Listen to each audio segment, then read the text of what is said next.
Every Christmas, my family told me, there just isn't enough room for you and the kids. I heard my sister's children laughing behind the door, opening gifts. I stayed quiet. A year later, I bought my dream home and hosted Christmas dinner with their favorite chef. Invitations? None sent.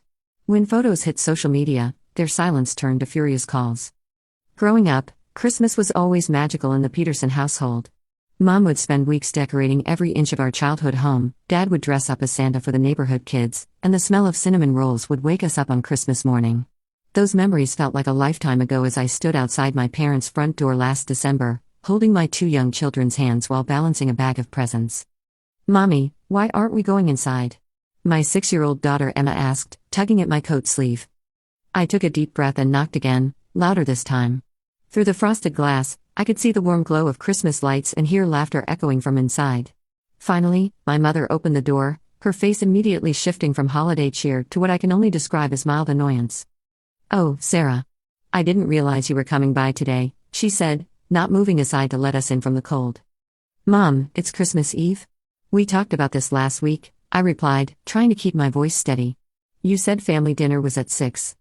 Behind her, I could hear my sister Jennifer's voice calling out, "Kids, come see what Santa brought early," followed by squeals of delight from her twin boys.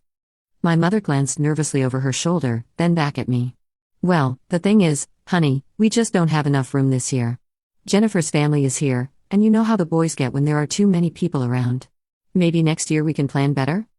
The words hit me like ice water. Not enough room? In the house where I grew up. The same house that had hosted my cousins, aunts, uncles, and family friends every Christmas for decades? "But Mom, the kids were really looking forward to." "I'm sorry, Sarah. It's just not going to work out this year." She started to close the door, then paused. "Maybe you could come by tomorrow afternoon for a bit?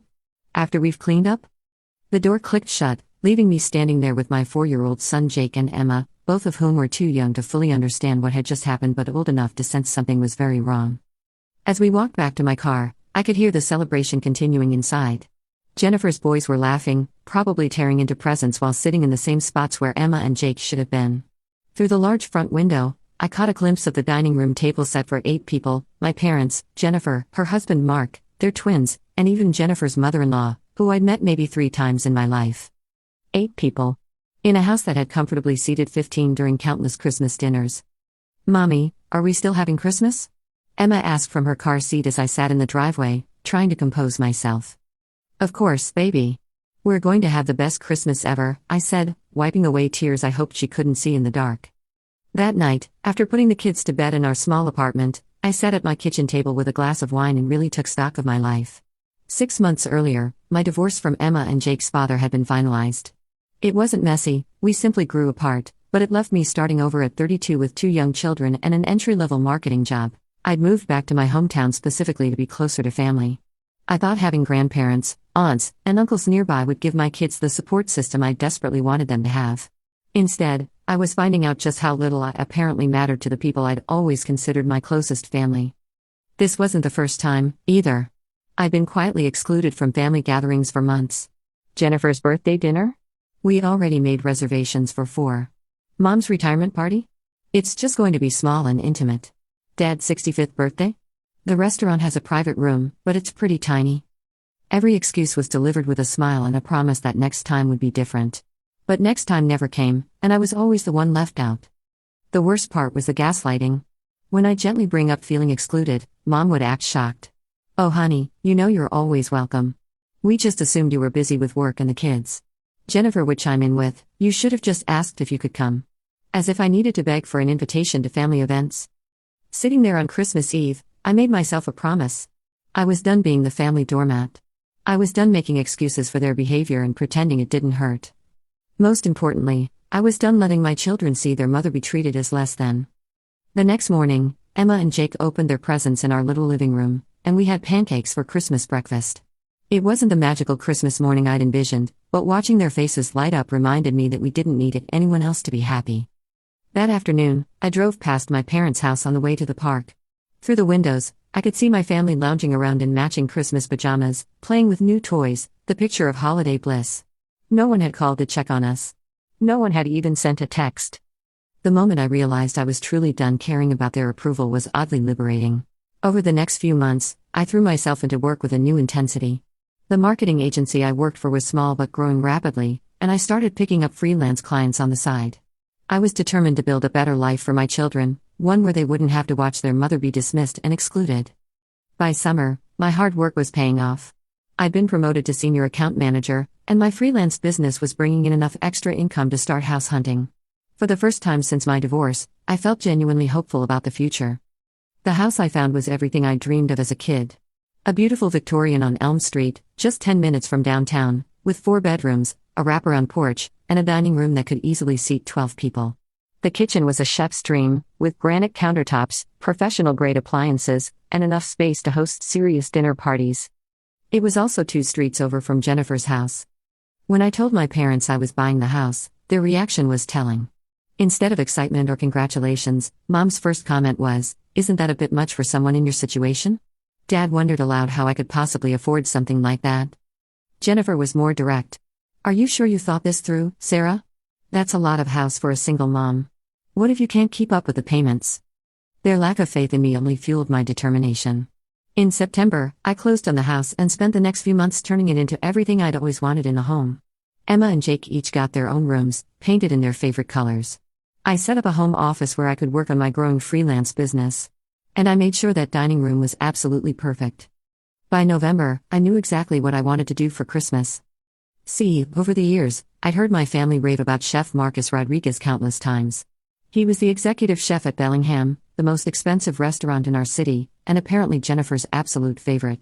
She dragged the whole family there for her anniversary dinner the year before and hadn't stopped talking about his incredible creative vision and life-changing truffle risotto. Chef Rodriguez also happened to do private catering for special events. Very exclusive, very expensive private catering. I called his restaurant on a Tuesday morning in November. "I'd like to inquire about Chef Rodriguez's private dining services for Christmas Day," I told his assistant. "I'm sorry, but Chef Rodriguez's holiday calendar is completely booked," she replied. "We've had his Christmas slots reserved since August." "I understand. Would it help if I mentioned I'm willing to pay triple his usual rate?" There was a pause. "Let me check with the chef and call you back." An hour later, my phone rang. "Ms. Peterson? Chef Rodriguez would be delighted to prepare Christmas dinner for you and your guests. How many people should we plan for?"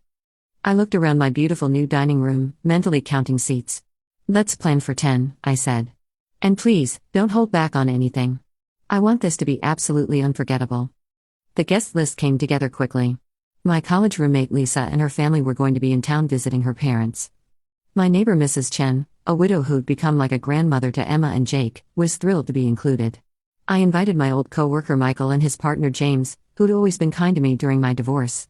My yoga instructor Sophie didn't have family in town, and she'd become a good friend over the past year. 10 people who actually cared about me and my children. 10 people who'd never made me feel like an afterthought or an inconvenience. The menu Chef Rodriguez designed was incredible. We were talking about herb-crusted rack of lamb, his famous truffle risotto, roasted duck with cherry reduction, and desserts that belonged in a magazine. He was even bringing his own servers and sommelier. I spent the weeks leading up to Christmas decorating the house like something out of a holiday movie.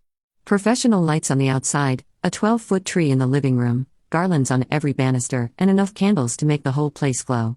Emma and Jake were beside themselves with excitement about our fancy Christmas party.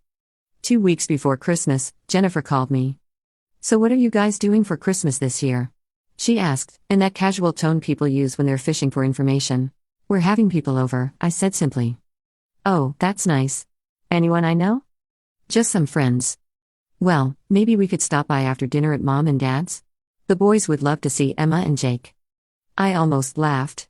After last year's exclusion, she wanted to stop by my house like some kind of afterthought visit.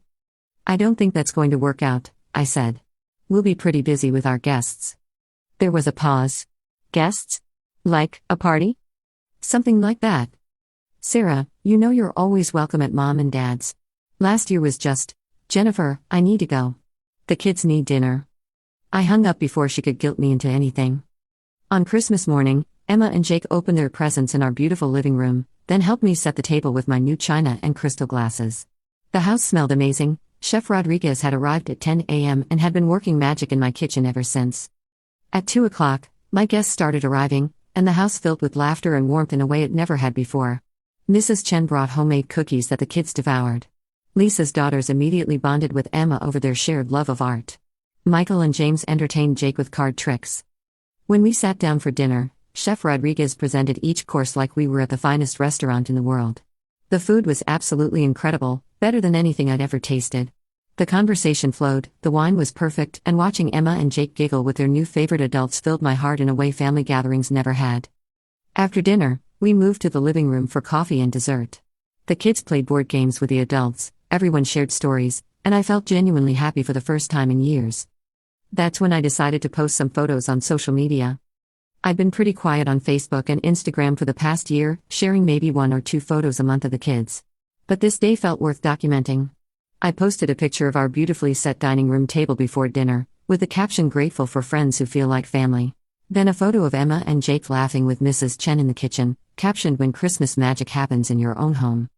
Finally, a group shot of all of us around the dinner table, raising our glasses in a toast. Chef Rodriguez had insisted on joining us for that one.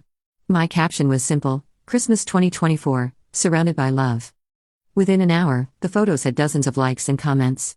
Friends from college were commenting about how beautiful my house looked. Co-workers were asking who my caterer was. Several people said it looked like the most perfect Christmas they'd ever seen. My family was notably silent. That evening, after my guests had gone home and the kids were in bed, I was cleaning up. Chef Rodriguez's team had handled most of it, bless them, when my phone started ringing. Jennifer. Sarah, I saw your photos. Was that Chef Rodriguez in your dining room? Yes. The Chef Rodriguez? From Bellingham? That's the one. How? How did you even get him to come to your house? He's impossible to book. I asked nicely, I said, putting dishes away. Sarah, that must have cost a fortune. Are you sure you can afford? Jennifer, I can afford whatever I want to afford. I'm doing just fine. There was a long pause. Why didn't you invite us? The question I'd been waiting for. The same reason you didn't invite me last year, I said quietly. There just wasn't enough room. Sarah, that's not fair. Last year was different. Mom was overwhelmed, and there wasn't enough room in a house that seats 15 for me and 2 small children, but you had plenty of space for Mark's mother, who none of us even know. That's not how it happened. That's exactly how it happened, Jennifer. Just like there wasn't room at your birthday dinner, or Mom's retirement party, or Dad's birthday. There's never room for me until you need something. My phone started beeping with another call. Mom. I have to go, I told Jennifer. Sarah, wait. I switched over to Mom's call. Sarah Elizabeth Peterson, what is the meaning of this? Her voice was sharp with anger. The meaning of what, Mom? Don't play dumb with me. Those photos you posted. Do you have any idea how embarrassing this is? Embarrassing? I posted photos of Christmas dinner with my friends. You know exactly what you did. Flaunting some fancy dinner party on Christmas Day, hiring that expensive chef, making it look like we don't matter to you. The irony was breathtaking. Mom, you literally told me there wasn't room for me at Christmas dinner. So I made my own Christmas dinner. With people who actually wanted me there. That's not what happened, and you know it. We've always included you in everything. When? When have you included me? Because I can list at least 6 events in the past year where I was specifically excluded. You're being dramatic, Sarah. Family is complicated, and sometimes, no, Mom. Family isn't complicated. Family shows up for each other. Family makes room. Family doesn't leave people standing on the porch in the cold with their children. We were going to have you over the next day. For leftovers. After everyone else had the real celebration. There was silence on the other end. I'm hanging up now, I said. Merry Christmas, Mom. Over the next few days, the calls kept coming. Dad called to smooth things over. Jennifer called again to explain their side. Even Mark called, trying to play peacemaker. Each conversation followed the same pattern. They'd start by minimizing what had happened, it wasn't that bad, then move to gaslighting, you're remembering it wrong, then finally land on guilt, after everything we've done for you. But I was done playing their games. The breaking point came 3 days after Christmas when Jennifer showed up at my house unannounced. We need to talk, she said, pushing past me into my hallway. I noticed she was looking around my home with barely concealed envy. Her eyes lingered on the professional holiday decorations, the expensive furniture, the original artwork I'd been collecting. This was her first time actually inside my house since I'd bought it, and I could see her mentally calculating what everything must have cost. Nice place, she said, but her tone suggested the opposite of admiration. Thank you, I replied simply. Emma and Jake were in the living room watching a movie, and I didn't want them to hear whatever was about to happen. "Kids, why don't you go play in your rooms for a bit?" I called. As they headed upstairs, I caught Jennifer staring at a framed photo on my mantel from Christmas dinner. It was the group shot where everyone looked genuinely happy, genuinely connected. Chef Rodriguez had his arm around Mrs. Chen, Lisa's daughters were making silly faces, and Emma and Jake were beaming in the center of it all. "Must be nice," Jennifer muttered, "having enough money to buy friendships." The comment was so petty, so revealing of her mindset, that I almost felt sorry for her. Almost. Those aren't bought friendships, Jennifer. Those are people who show up because they want to, not because they feel obligated or because there might be something in it for them. She had the grace to look slightly ashamed, but it passed quickly. Once they were upstairs, Jennifer turned on me. "I cannot believe how selfish you're being about this," she began. "Do you have any idea how hurt Mom and Dad are? They've been crying for 3 days. "Good," I said simply. "Good? Sarah, they're your parents. And I'm their daughter. Which they seem to forget most of the time. That's ridiculous. They love you." Love isn't enough, Jennifer. Love without respect, without consideration, without basic decency is just manipulation. You're blowing this completely out of proportion. So you missed one Christmas dinner? One? I laughed. "Jennifer, when was the last time I was included in a family gathering where I wasn't either an afterthought or specifically uninvited?" She opened her mouth to respond, then closed it. "That's what I thought," I continued. "You can't think of one, can you? Because it's been over a year since I was treated like an actual member of this family instead of some inconvenient obligation." "We didn't mean..." "Yes, you did. You absolutely meant it. Every single time, it was a conscious choice to exclude me. To make me feel less important than Jennifer's mother-in-law, or your friends, or whoever else you decided was more worthy of a seat at the table." Jennifer was quiet for a moment, then tried a different approach. "Look, I get that your feelings were hurt. But this revenge thing you're doing isn't healthy. You're acting like a child." "Revenge?" I stared at her. "Jennifer, I had Christmas dinner with my friends. How is that revenge? Don't act like you didn't plan this whole thing to hurt us. The expensive chef, the perfect house, posting those photos for everyone to see. I posted photos of Christmas dinner. Just like you've posted photos of every family dinner I wasn't invited to for the past year." That stopped her cold. "And you know what the difference is?" I continued. "When I see your photos of family gatherings, I feel hurt because I wasn't included. When you see my photos, you feel hurt because you were excluded on purpose. Maybe now you understand how it feels. Sarah, please. Can't we just move past this? We're family." "No, Jennifer. We're not family. Family doesn't treat each other the way you've treated me. Family doesn't make excuses for excluding people. Family doesn't gaslight someone when they express hurt feelings. So what are you saying? You're cutting us off?" I looked around my beautiful home, thought about my amazing Christmas dinner, remembered the feeling of being surrounded by people who genuinely cared about me and my children. "I'm not cutting anyone off," I said. "I'm just not going to keep begging for scraps from people who have made it clear I don't matter to them. I have a full life now, with people who value me. You're welcome to be part of that life if you can treat me with basic respect and kindness. But I'm done accepting less than that." Jennifer left without another word. That was 3 months ago. I've heard through mutual friends that my family is still hurt and confused by my behavior. Apparently, I'm being vindictive and holding grudges. They still haven't apologized. They also haven't invited me to anything. But here's the thing, I don't care anymore. My life is fuller and happier than it's ever been. Emma and Jake are thriving in their new schools and have made wonderful friends. My business is growing, and I'm considering expanding to hire additional freelancers.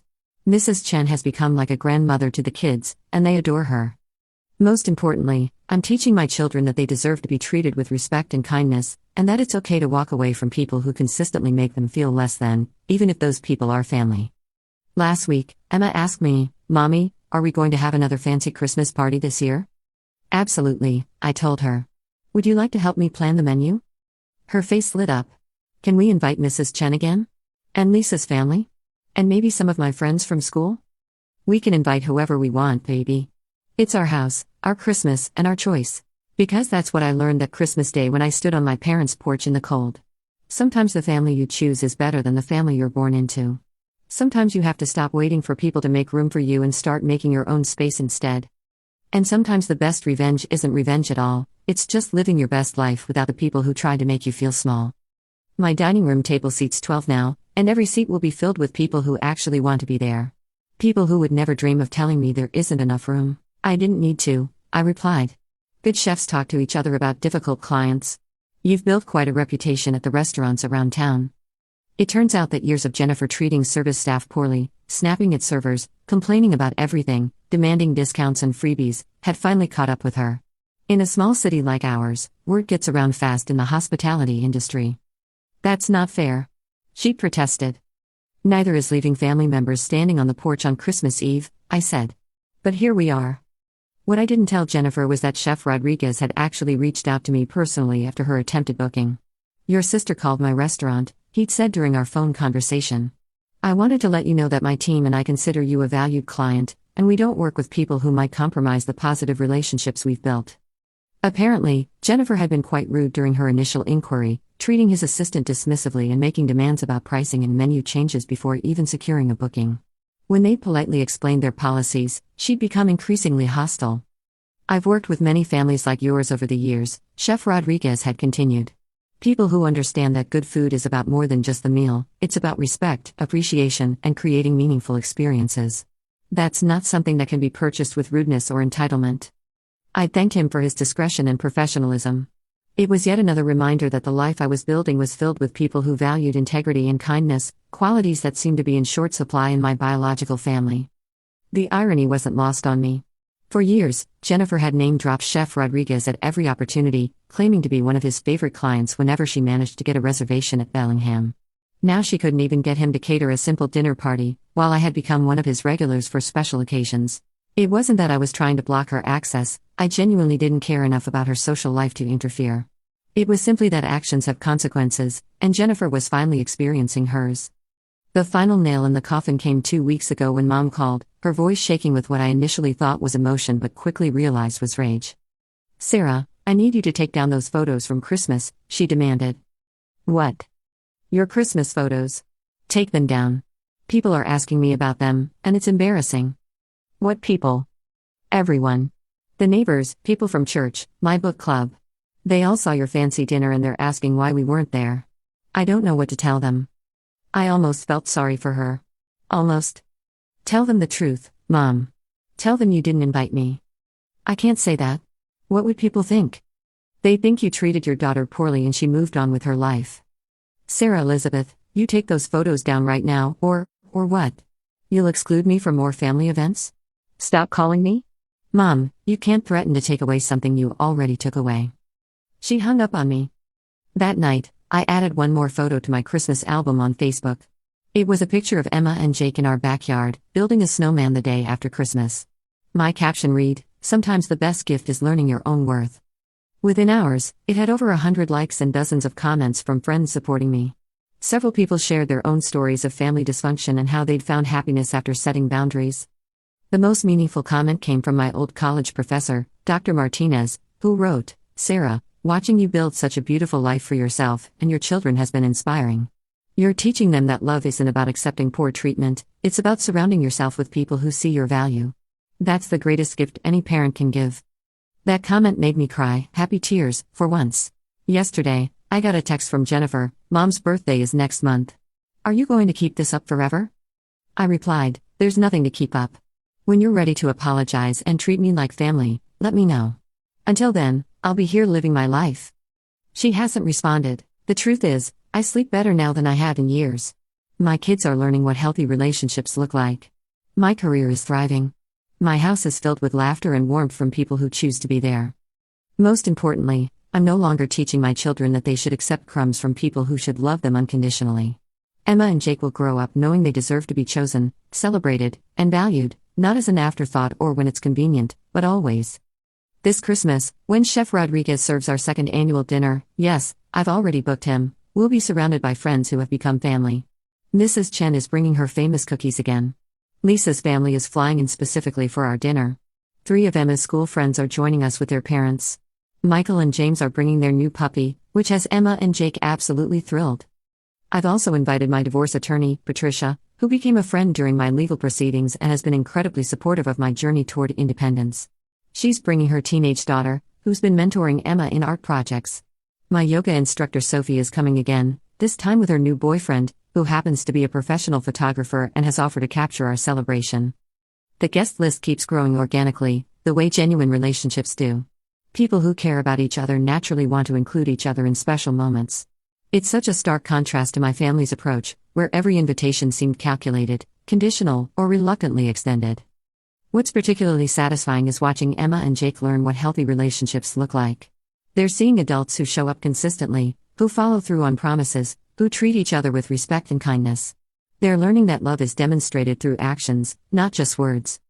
Last week, Emma asked me, "Mommy, why do some families make people feel sad, but our chosen family makes everyone feel happy?" The question was so perceptive, so insightful for a 6-year-old, that it took my breath away. Some people haven't learned how to love properly yet, I explained. But that doesn't mean we have to accept being treated badly while they figure it out.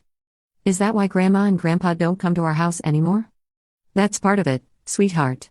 Sometimes people have to learn that their actions have consequences before they can change. She nodded solemnly, then brightened. Well, I like our family better anyway. Mrs. Chen makes the best cookies, and Lisa's girls are way more fun than those boys who are always mean to me. Out of the mouths of babes. Even my children had noticed how poorly they'd been treated by their cousins during family gatherings, something the adults had either ignored or excused as boys being boys. And if my biological family wants to drive by and see the warm lights in my windows, if they want to catch glimpses of the celebration they chose not to be part of, that's their choice. The door is still there. They know where I live. But they also know the price of admission has changed. It's not expensive, just basic human decency, a genuine apology, and a commitment to do better. Until then, I'll keep building my chosen family, one beautiful Christmas at a time. Because I finally learned something my parents never taught me: you don't have to accept being treated as less than just because you share DNA with someone. Sometimes the greatest gift you can give yourself is the realization that you deserve better. And sometimes, the most radical act is simply refusing to accept anything less. My dining room table is set for 14 this year. Every seat will be filled with someone who actively chose to be there, who values my presence, who would never dream of telling me there isn't enough room. Because when you truly love someone, there's always room at the table. Always. Update: I just got another call from Jennifer. Apparently, their Christmas dinner last year was awkward because people kept asking where I was. Mom had to admit I wasn't invited, and the whole evening became about explaining why. Even Mark's mother, the woman they chose over me, apparently asked several times throughout the night why they'd excluded their own family member. "It wasn't the same without you there," Jennifer said quietly. I almost laughed. "Then maybe you shouldn't have left me out. We made a mistake, okay? Is that what you want to hear?" "No, Jennifer. What I wanted was to not be excluded in the first place. What I wanted was for my children to grow up feeling loved and welcomed by their grandparents. What I wanted was basic decency from people who are supposed to love me. So what now? Now? Now I have a life that doesn't require me to beg for acceptance from people who should give it freely. And you know what? It's a beautiful life." She was quiet for a long time. "Are we ever going to be a family again?" she asked finally. "We could be," I said. "But it would have to be a different kind of family than what we were. It would have to be one where everyone is valued equally, where apologies are genuine, and where people actually make an effort to include each other. I don't know if you're capable of that." "I want to try," she said, so quietly I almost didn't hear her. "Then try," I replied. "But don't expect me to make it easy for you. Don't expect me to pretend the past didn't happen or accept half-hearted efforts. If you want to be part of my life, part of Emma and Jake's lives, you're going to have to earn it." That conversation happened yesterday. I don't know what will come of it, if anything. But for the first time in this whole ordeal, I heard something in Jennifer's voice that sounded like genuine remorse instead of just frustration that her actions had consequences. Maybe that's progress. Maybe it's not. Either way, my Christmas table is already full, and my life is already complete. Anything else would just be a bonus. What I haven't mentioned is how this experience has affected other areas of my life. My newfound confidence in setting boundaries has transformed my professional relationships too. I stopped accepting unreasonable demands from difficult clients, started charging what I'm actually worth, and began attracting better business as a result. My freelance marketing business has grown to the point where I'm considering incorporating and hiring employees. I've been approached by several companies who want to partner with me long-term. The financial security I've built has given me options I never had before, including the option to say no to people and situations that don't serve me. It's amazing how learning to value yourself in one area of your life spreads to all the others. The woman who used to accept being excluded from family gatherings was the same woman who undercharged clients and overdelivered to people who didn't appreciate it. Changing one pattern changed everything. My children are watching all of this, learning these lessons alongside me. They're seeing their mother build a life based on mutual respect and genuine connection. They're learning that it's possible to be kind and generous while still maintaining strong boundaries. Most importantly, they're growing up understanding that love isn't supposed to hurt. Love isn't supposed to make you feel small, excluded, or grateful for scraps. Real love, the kind worth having, lifts you up and makes you feel valued just for being yourself. Because the most important lesson I've learned is this: you can't make people love you the way you deserve to be loved. But you can refuse to accept anything less. And sometimes, that refusal is the most loving thing you can do for yourself and for your children. My kids will never have to wonder if they're worthy of love. They'll never have to beg for a seat at their own family's table. They'll grow up knowing that love is action, not just words, and that they deserve to be surrounded by people who choose them every single day. That's the real revenge, I suppose. Not the fancy dinner or the expensive chef or the beautiful house. It's raising children who will never accept being treated the way I was. It's breaking the cycle. And honestly, it's the sweetest victory of all.